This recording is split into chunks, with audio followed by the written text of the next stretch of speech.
What is going on, y'all? Welcome back to my YouTube channel. Here in today's video, I'll be doing an interview with Dachon Burke. Burke is currently an NBA draft prospect and played last year at Nebraska. While at Nebraska, Burke was one of the better guards in the Big Ten.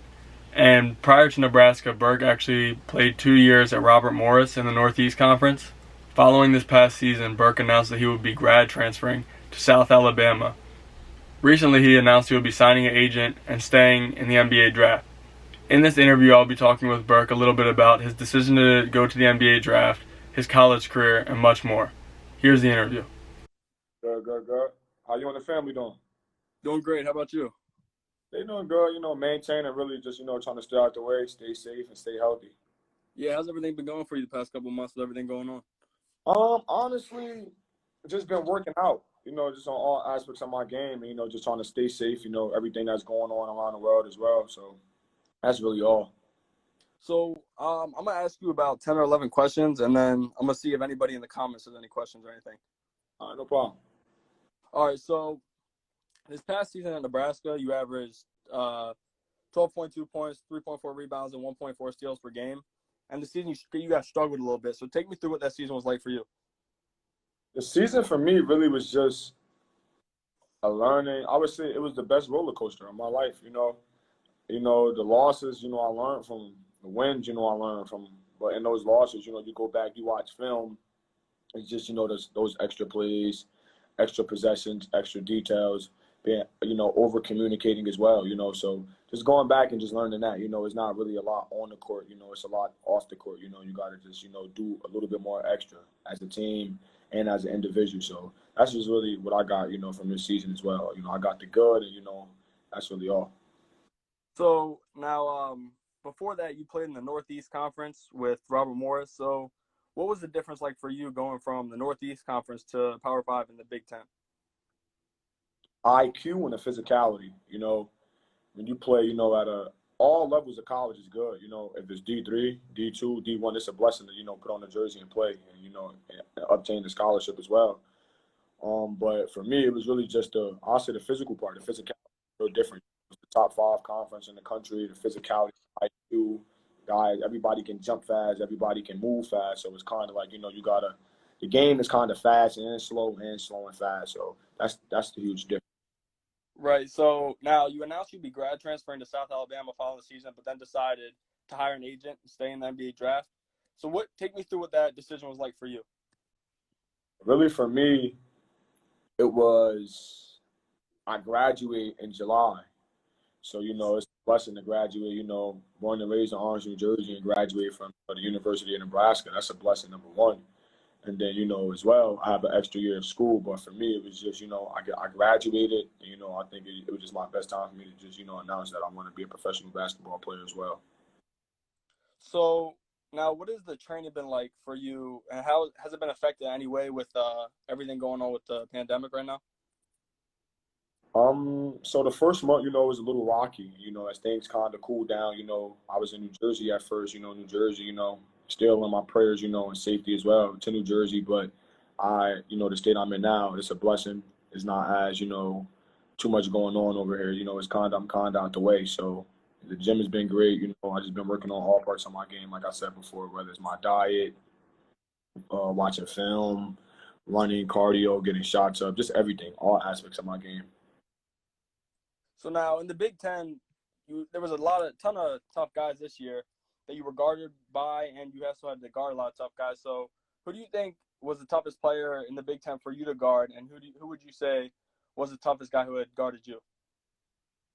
Honestly, when it came to my defender, I'm overdosed on confidence. So, for me, it was just IQ wise, beating your first guy and making the reads and, going against players. I would say, the Big Ten, it was a lot of, great players that I want to win, matchup wise. So I really wouldn't be able to say, one player or two players. I just think, every game, whatever my matchup was, I was ready to play and compete at the highest level. So now you spent 2 seasons at Robert Morris. You were named second team All Northeast Conference. And what was your time like with the Colonials? It was great. I was young, I'm still am young. Life is beautiful. So, just coming in as a freshman, I was just a sponge. I'm still a sponge to this day. you have to be a sponge, if you want to be, a great basketball player. As IQ, the basketball game is 90% mental, 10% skill. So coming to Robert Morris, I was a freshman coming out of high school, everybody's the best player in their area. So coming to Robert Morris, I just had to, play my role my freshman year. Then my second year, guys left, people transferred as well, players transferred as well. So, it was time for me to, focus on myself and, what I wanted and what I put out into the universe. And, I just worked hard that summer, and I'm gonna continue to, just keep working and keep working and keep working to build on my game. So now I read now prior to Robert Morris, you went to Coastal Academy, which is a prep school. What did playing a year of prep do for you? A lot. Coming out of high school, you play 4 years, then you go to prep school, you play, we played against Putnam Science, South Kent, Blair. We were playing, all high level competition. So it was just kind of like how do I say, like Adidas gauntlet or EYBL gauntlet, but with school. You're playing against the best all the time. So, and I think I just needed that as well, just an extra year just to get my IQ up and focus on my game as well. Right. So now, being from New Jersey, what has it meant to you to represent New Jersey with everything you've done with basketball? It's everything. Well, first and foremost, when I step on the court, I represent myself and my family as well. New Jersey, that's a part of me, but it doesn't. But when I step on the court, I do add, the Jersey swag with my game as well. And I think when you think of Jersey guards, it's just a little bit of everything. They're going to play hard on both ends of the court to get a bucket and also get a stop in all very ways. As well. So, you kind of just touched on this now. Basketball players from New Jersey typically have a chip on their shoulder a little bit and kind of play tougher. Now, I saw a video of you where former Kentucky big man Nick Richards set kind of a hard screen on you, and you ain't back down at all. You kind of got in his face. So what do you think it is about New Jersey that makes them produce so many tough players like that? Everyone from New Jersey, you just got to have that mindset in life that nothing is given to you. When you walk around with that free mindset of, I don't want to say take, but in life, you have to just earn. You have to earn and take. You can't sit back and say, I'm waiting. If you do that, you're going to be waiting a long time. I think, when people come from New Jersey, it's more of a, I want it. This is what I believe in. I'm going to get it. Nobody's not going to stop my mental. Not her, not him. It's me. You can only stop as long as you can only make your journey as long as you want to, so any kid watching this live, just never stop on any dream in life, whether it's basketball, you want to be the best artist, the best doctor, just don't stop at all. Don't stop. Just keep going. Right. So now the final question from me, what is something that NBA teams and fans should know that they'd be getting with you? Just everything, like you said before, on the court, I'm a pit bull.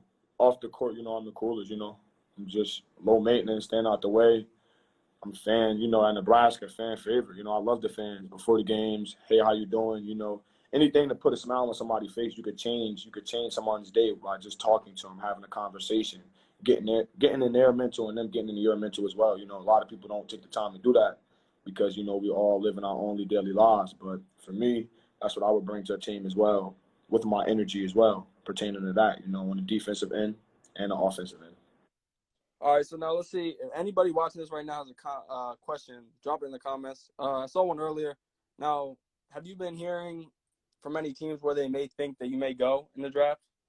I mean, honestly, right now, just that advice is really just, just keep working till the facilities are, open back up and teams are ready to work out in. Right. All right, now, here's one. What is one piece of advice that you would give to a junior or senior in high school that has aspirations to play at the next level? Just keep working. Don't try to compare your story to anyone else's story. The world we live in, you have Instagram, a lot of social media, you just got to live your life for yourself first and your family, so don't think because of the trials and tribulations and the failures that, you can't make it or you can't achieve your goals, because that's what success is everything before it. That's what makes success taste so beautiful, because you have to go through everything to get it. And, the strong ones survive. So, just keep working and keep staying in the gym and just working on all aspects of the game and be a sponge to the game as well. And just learn from the ones ahead of you. All right, now let me see. Any more questions? Anybody?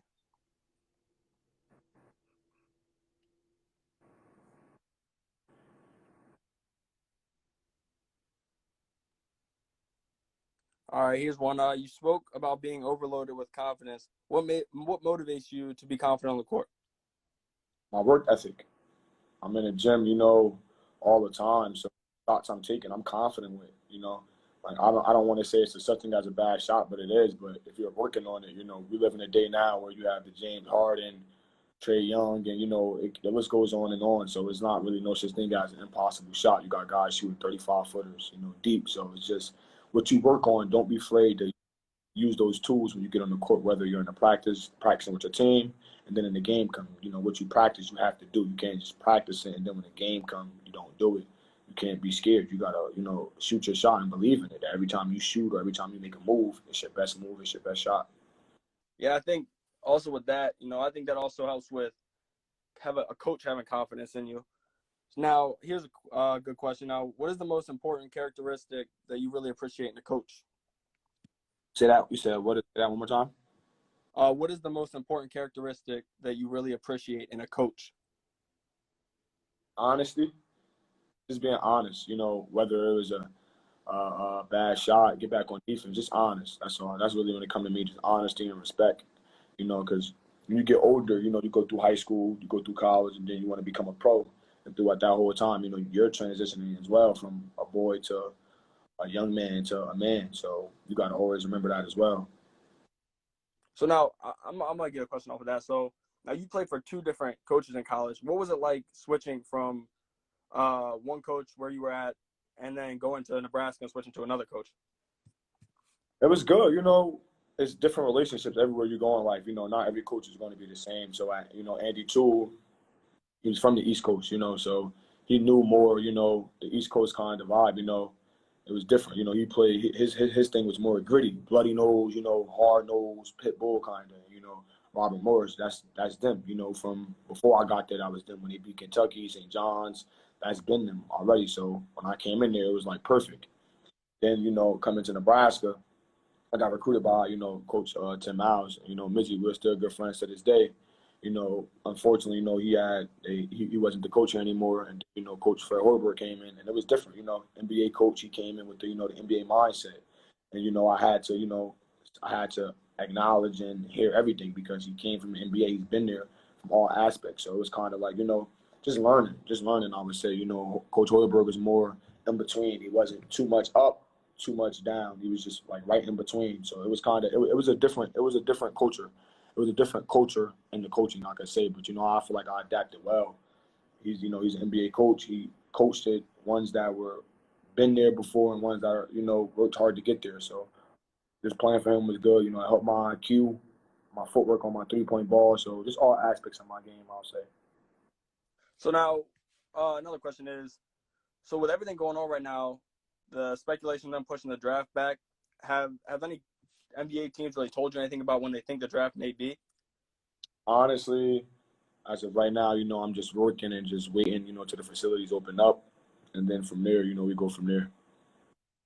All right. I think that's about it from the comments questions. So I want to thank you very much for taking time out of your day to do this. And I really wish you the best. And I can't wait to see what the future brings. Already, my guy. You stay safe as well, man. Yes, you too. You too. Have a good one. All right. I also want to give a huge shout out to the Walking Bucket for this shirt and this hat. They have the best basketball clothes out there, and you can click the link in the bio to go check some of them out. Thank you very much for watching my video, and please remember to like, comment, and subscribe. I put the new 4Gs on the G. I trap into the bloody bottoms, it's underneath.